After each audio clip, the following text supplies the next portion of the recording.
এতিয়া নতুনকৈ এটা কামত মই লাগিছো এই সুদত যে টকা ধাৰ লয় সুদখোৰ বিলাকৰ দোকানখন মই বন্ধ কৰিব খুজিছো 100 টকা ধাৰ দিয়ে আকৌ 20 টকা বোলে সুদে দিব লাগে মাহত আৰে এইটো এটা কি নতুন টেকনিক আৰম্ভ হৈ গল কোনে কি ৰিসাৰ্চ কৰি কি উলিয়াই থাকে দুখীয়া মানুহক অত্যাচাৰ কৰাৰ কাৰণে সেই কাৰণে এতিয়া আমি অসমত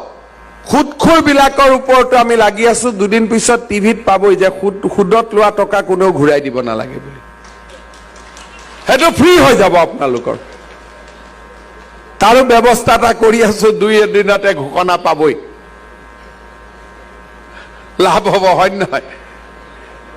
কাৰ সুদত টকা ধাৰ আছে ঠিক আছে হাত উঠাব নালাগি দিয়ক এটো হাত উঠালে অলপ ঠিক নহব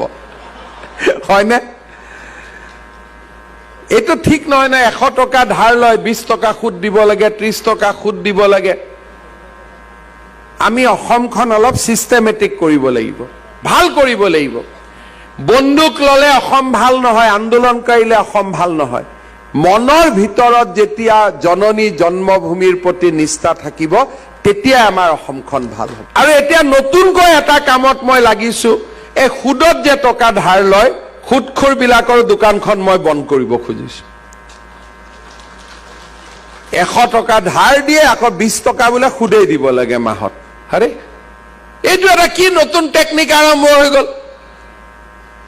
কোনে কি ৰিসাৰ্চ কৰি কি উলিয়াই থাকে দুখীয়া মানুহক অত্যাচাৰ কৰাৰ কাৰণে সেই কাৰণে এতিয়া আমি অসমত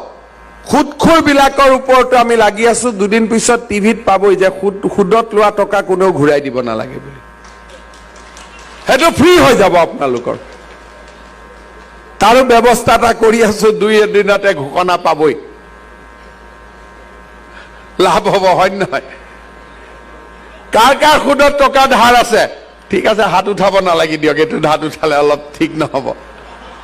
হয়নে এটো ঠিক নহয় না 100 টকা ধাৰ লয় 20 টকা সুদ দিব লাগে 30 টকা সুদ দিব লাগে আমি অসমখন অলপ সিস্টেমেটিক কৰিব লাগিব ভাল কৰিব লাগিব বন্দুক ললে অসম ভাল নহয় আন্দোলন কৰিলে অসম ভাল নহয় মনৰ ভিতৰত যেতিয়া জননী জন্মভূমিৰ প্ৰতি নিষ্ঠা থাকিব তেতিয়া আমাৰ অসমখন ভাল আৰু এতিয়া নতুনকৈ এটা কামত মই লাগিছো এই সুদত যে টকা ধাৰ লয় সুদখোৰ বিলাকৰ দোকানখন মই বন্ধ কৰিব খুজিছো